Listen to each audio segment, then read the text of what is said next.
안녕하세요. 부산관제인 홍익 변호사입니다. 이번 시간에는 비상장 주식에 대해서 한번 알아보겠습니다.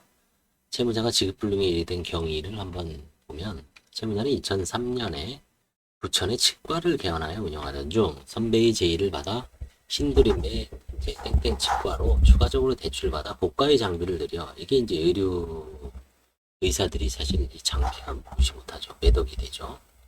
치과 운영을 하였으나 주변에 치과가 6곳이나 생기면서, 그렇죠. 병원도 이제 뭐 치과도 포화죠, 포화.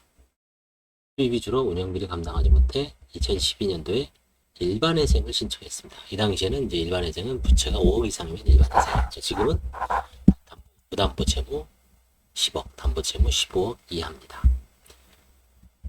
그렇지만 이 일반회생이라는 건 이제 뭐 지금도 그렇지만 10년이죠. 변제가 최소. 인가 후에도 병원의 재정 상태는 나아지지 않아 변제 계획을 제대로 이행하지 못하고 회생계획안을 제대로 이행하지 못하고 폐지가 되어 결국 직권 파산에 이르렀다. 채무자 주식회사, 아마 의료 관련인 겁니다. 주식 2만 주를 비상장 주식을 소유하고 있어요. 비상장 주식을 발견하게 된 경위는 한국예탁결제원이라고 있습니다. 여의도에 미수령 주식 차제기 캠페인 기간 동안에 채무자의 주소로 주식 및 배당금 보유 내역을 적시한 우편물을 송부한 것이 관제인 사무실로 배달됐다. 요즘 이제 없어졌지만 선택적으로 바뀌었죠. 지방에서는 지금 하는 데가 있고 서울에서도 관제인별로 이거를 이제 촉탁 관제인 앞으로 우편물을 배달해 주십시오라고 촉탁 신청을 하면 사안별로 이제 아직도 시행을 하고 있습니다. 이게 이제 관제인 사무실로 배달되니까 이런 주식이 2만 주 관제인이 관제인을 보는 거죠. 이거는 이제 과연 어떻게 매매할 것인가? 상장 주식이야 뭐 증권사 통해서 매도해버리면 되는데, 저는 이제 우리나라 주식은 아니었고 한 3년 됐나요? 3년 전에 2년 전에 이제 돌아가신 분이 상속재산 파산이었는데, 돌아가신 분이 이제 미국 주식을 갖고 있었습니다. 나스닥에 뉴욕 증시하고 이제 증권거래소하고 나스닥에 그 미국 주식을 갖고 있었는데, 그거를 이제 그 당시 이제 증권회사 지점에 가서 삼성증권인가요? 어디 그 시내에 있는데 사대문 안에 있는 증권회사에서 이제 전액 매도한 다음에 현금화한 적이 있는데, 우리나라 주식은 상장 주식은 뭐 아직 파산, 상속 파산 포함해서 팔아본 적은 없고, 비상장 주식은 이제 저희 관제인 세미나 같은 데서 가끔 나오죠. 이것도 이제 그겁니다. 비상장 주식은 이제 38 커뮤니케이션즈라는 사이트도 있죠. 거래 당사자끼리 사전에 약속을 하고 만나서 거래를 하는 방법과 KOTC나 KOTC BB 시장을 통해 만나지 않고 증권 계좌로 일반 주식과 같이 이체 거래를 하는 방법이 있다.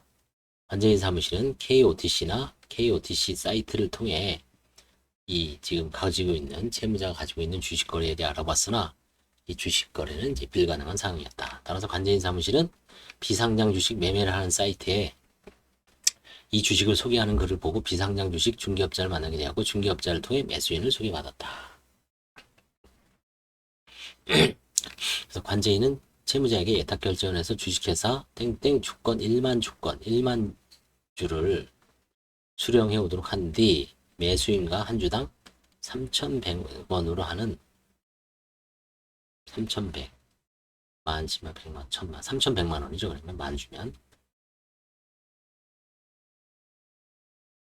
예매계획을 체결한 뒤 법원이 허가를 받아 그 대금을 모두 이제 수령해갖고, 최근 한 사이트에서는 이 주식을 14,000으로 기재한 걸 보니까 아마 이제 주식이 좀 거래되고 있나 봐요. 이 사람은 3,100원에, 이 사람인지 아닌지 모르지만 3,100원에 사서 14,000으로 만원 정도 더 올려서 팔 수도 있죠. 비상장 주식의 경우 회사의 가치가 높을수록 주식 가치도 높아. 당연하겠죠.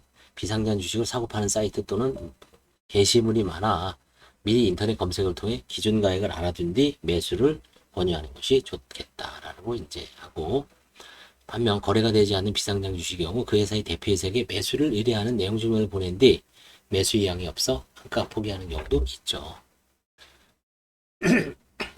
저도 주식과 관련돼서는 2008년인가요? 벌써 뭐 15년 됐네. 15년. 15년 전에 이제 관제인 초짜 때 어떤 분이 이제 그리고 이제 그분이 한 2년 만에 면책을 받았지만 뭐 사행위 소송도 주계를 하고 그 다음에 뭐 여러 가지 각종 이의가 넘쳐갖고 시간이 되게 오래 걸리는데 특허권도 있고 뭐 회사 운영하시다가 이제 부도가 나신 분인데 맨 마지막에 이제 이 주식 갖고 이제 걸고 넘어지죠. 주식 가치가 없는 건데 지금도 기억하네요. 한국 땡땡땡 주식회사. 그래서 아무튼 그때 그거를 이제 이런 사이트에다가 이제 올려놓고 뭐 해봤지만 거들떠도 안 붙더라고요. 그래서 이제 결국은 쉽게 한가 포기를 한 기억이 나는데 뭐 비상장 주식이 아주 일반적이진 않지만 가끔 문제가 되는 경우가 있기 때문에 이거는 이제 뭐 관제인들이나 보통 이거 뭐 잘 모르죠. 이거 사실 비상장 주식을 기재를 안 해도 어떻게 알 수 있는 방법이 없습니다. 이 사안에서도 이제 우편물로 우연히 발견된 거지 이거를 뭐 적발해내는 어떤 공적 시스템이 없기 때문에 뭐 그야말로 운에 맡기는 수밖에 없겠죠. 감사합니다.